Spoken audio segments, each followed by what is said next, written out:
Worksheets can be moved within the book that they exist in, or even into other books, as long as that other book is open.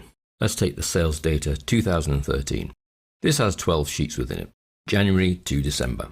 Now, if I wanted to move any of these months out of order, I could simply do that with the mouse by clicking and holding on to the Sheet tab and then dragging to where I would like it to go. There's a tiny little black triangle. That is the new location when I let go of the mouse. So if I let go there, that will drop January in between August and September. And I could move it back to its correct location. Now, as well as being able to move sheets with the mouse, I can copy them with the mouse. So I grab hold as if I'm going to move it, but if before I drag, I hold down the Control key, and you'll notice a little plus sign has appeared in the sheet of paper. And then I'm going to drag until the little black triangle is pointing between April and March. I then let go of the mouse first, and a copy of January is created and effectively inserted between March and April. I can then rename and call that QTR1 and just change the sheet label there. So effectively I created myself a little file to add up the sales for the first quarter. Well, let's remove those cell contents because we'd have to put formulas in here that add up those three sheets, but that's for a little further down the line. So that's copying a sheet as opposed to moving a sheet. Moving, we just grab, drag and drop. Copying, we hold down the Control key as well. So I could take QTR1, hold it down, with the Control key, move that to between June and July, let go of the mouse, and I get QTR1, but then 2 in brackets because I've copied the sheet. We can rename that QTR2 for the second quarter, and then change the sheet label to QTR2. Fairly straightforward, the moving and copying within the same book.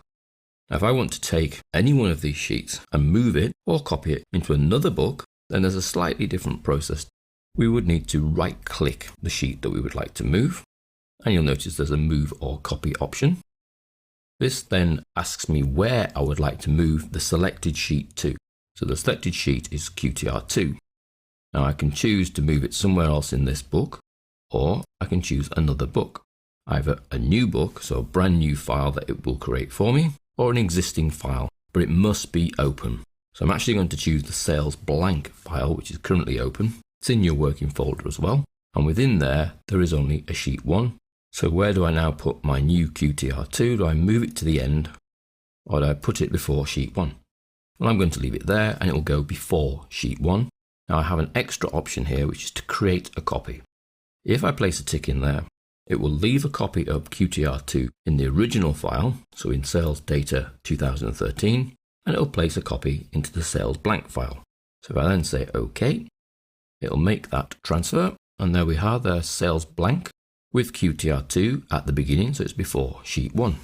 If I move back round to sales data 2013, you'll see that QTR2 is still there. Now you can move between open workbooks in Excel by doing Control F6 on the keyboard. You see that moves you between that book, and Control Tab. So there's 2 keyboard shortcuts that do exactly the same thing. So we can move sheets between books and we can copy them between books.